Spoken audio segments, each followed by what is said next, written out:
Hello everybody, today for you I have a 6 Samurai deck for the Edison format 2010. The objective of this deck is to overwhelm your opponent with 6 Samurai monsters and gain massive advantage off of powerful continuous spells like Gateway of the Six and 6 Samurai United. Let's get into the list. First up we have 3 Grandmaster of the 6 Samurai. This is probably your best 6 Samurai monsters. You can special summon him if you control a 6 Samurai from your hand. And if he's destroyed by your opponent's card effect, you can add the 6 Samurai from your graveyard to your hand. You can only control one of them at a time, unfortunately. The deck would be a lot better if you can control more than one at a time. Next up, we have Hand of the 6 Samurai. Hand of the 6 Samurai, if you control another 6 Sam, you contribute a 6 Sam to destroy a monster on the field. It's a decent effect. You're only going to be able to resolve it though if you've been able to build up 6 Samurais on the field or you drew a Grandmaster. Next up we have Spirit of the 6 Samurai. This is a Union monster. You can target a 6 Samurai you control and equip it to him, equip Spirit to that monster from the field. That monster gains 500 attack and defense, and if he destroys a monster by battle, you draw a card, and if that monster he's equipped to would be destroyed, the spirit gets destroyed instead. So while in itself this may seem like a really bad card, it only has 500 attack, but if you do manage to summon it and special Grandmaster, then you can equip the spirit to the Grandmaster, swing in there, potentially draw a card. That would probably actually be one of the stronger plays in the deck, to be honest with you. A 2600 Grandmaster really just has to be afraid of D-Prison at that point. Yeah. Next up we have Oru, I think. When he battles a monster at the start of the damage step, if that monster is in face-down defense position, you can destroy that monster, which is a very good effect. If you're able to get him and then special Grandmaster, you would be able to deal with Hamster Raiko plays, but unfortunately you do have to have that Grandmaster, so you're either going to have to get lucky or have a little setup already at that point. Now all these 6 Samurai monsters have this kind of effect here, or most of them, where if they would be destroyed, you can destroy another 6 Samurai. That can come in handy. But once again, you already have to have an established board at that point, which is really just a problem this deck has, to be honest with you. It just can't get enough monsters on board. Doesn't have keys on yet, unfortunately. Once per turn, for Yaichi, you can target a set card, a set spell or trap, and destroy it. Unfortunately, you do have to control a 6 Samurai to do it. You can't attack the turn you do that, and of course he shares that effect where if he's destroyed, you can send another 6 Samurai.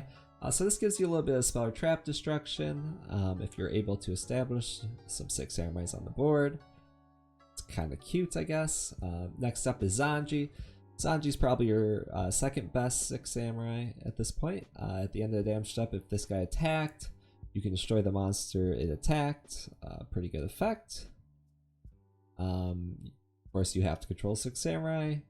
So once again, you need some setup. Very unfortunate. Next up, I'm choosing to play 3 Forbidden Chalice.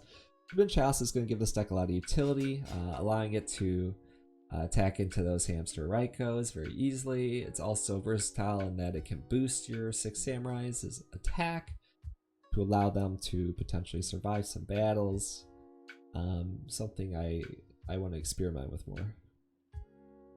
Next up, the all-powerful and the only really good reason to play 6 Samurais ever, Gateway of the Six. Each time a 6 Samurai is normal or special, put 2 counters on this. You can remove the counters to do one of 3 effects. First effect, you can target a 6 Samurai or Shien, boost its attack by 500 till the end phase. 4 counters, you can add a 6 Samurai from your deck or graveyard to your hand. Very powerful. 6 counters, target a Shien effect in your graveyard, special summon it, you won't ever use that effect. So the 4 counter effect is the good one.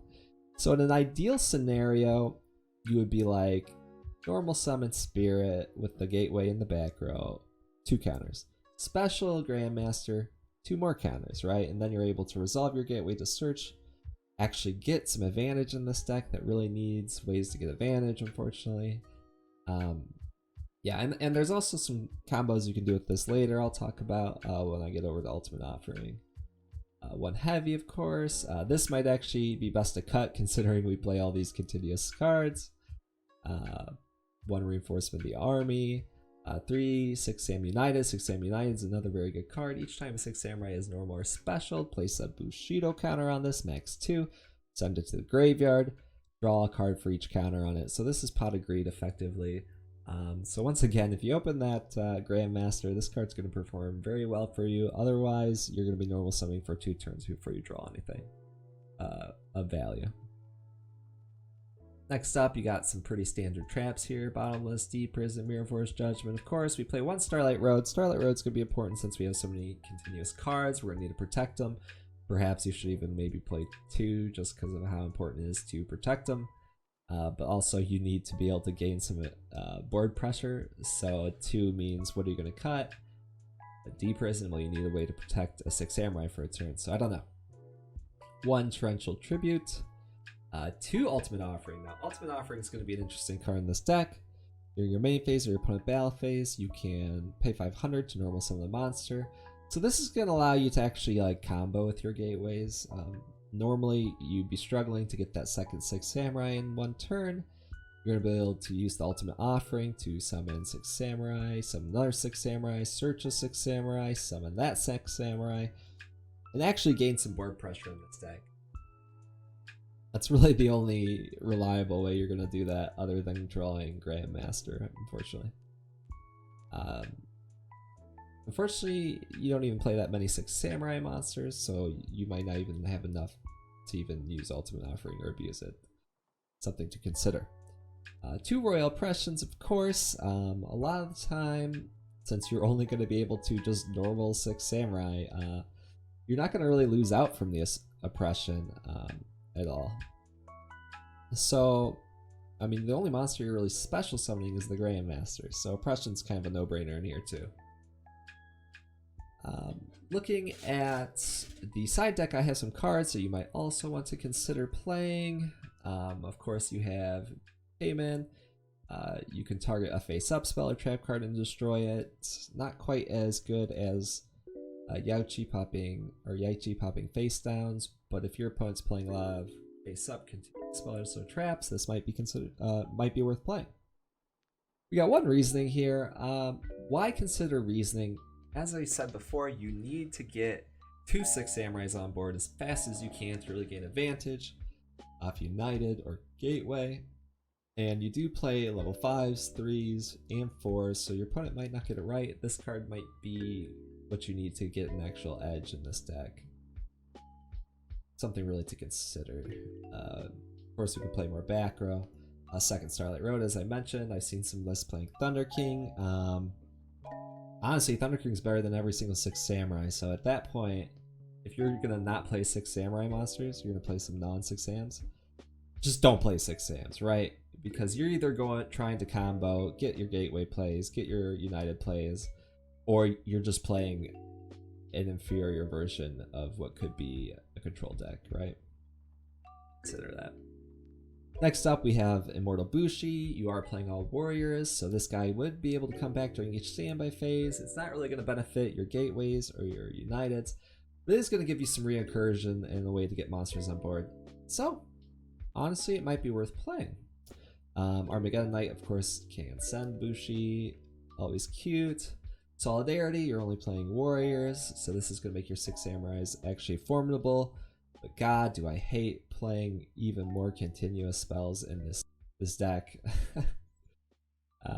Next up, could play the Sword Spirit. Probably one Upstart Goblin, something I would probably consider, because you really need to get to these important cards like Grandmaster, Gateway, United, Ultimate Offering, Royal Oppression. I've seen lists play Book of Moons. This would allow you to use Oru's effect. But the thing is, I don't think Book of Moon's all that good at 3, especially. You can maybe play 1. Because you don't really have any other way to take advantage of it. Unless you're literally just trying to protect the 6 Samurais, which isn't going to feel that good. Yeah, you can also play things like Necker Valley since you don't really interact with your graveyard much. Maybe that might be a strong approach. Stun your opponent a bit so you can establish something. In terms of the extra deck, doesn't really matter. You need some Stardust for your Starlight Road, but that's really it. You don't play tuners or brain control. You wouldn't be able to take much advantage of that. So guys, I do recognize that Six Samurais is not a strong deck. It has a lot of issues in this format. It has some of the most powerful cards you might read. Fortunately, it's very hard to abuse. But oh well, just wait till Tengu plants and this deck will absolutely destroy everything. Honestly, it might just be the best deck at Tengu. But anyway, till next time guys, have a good day.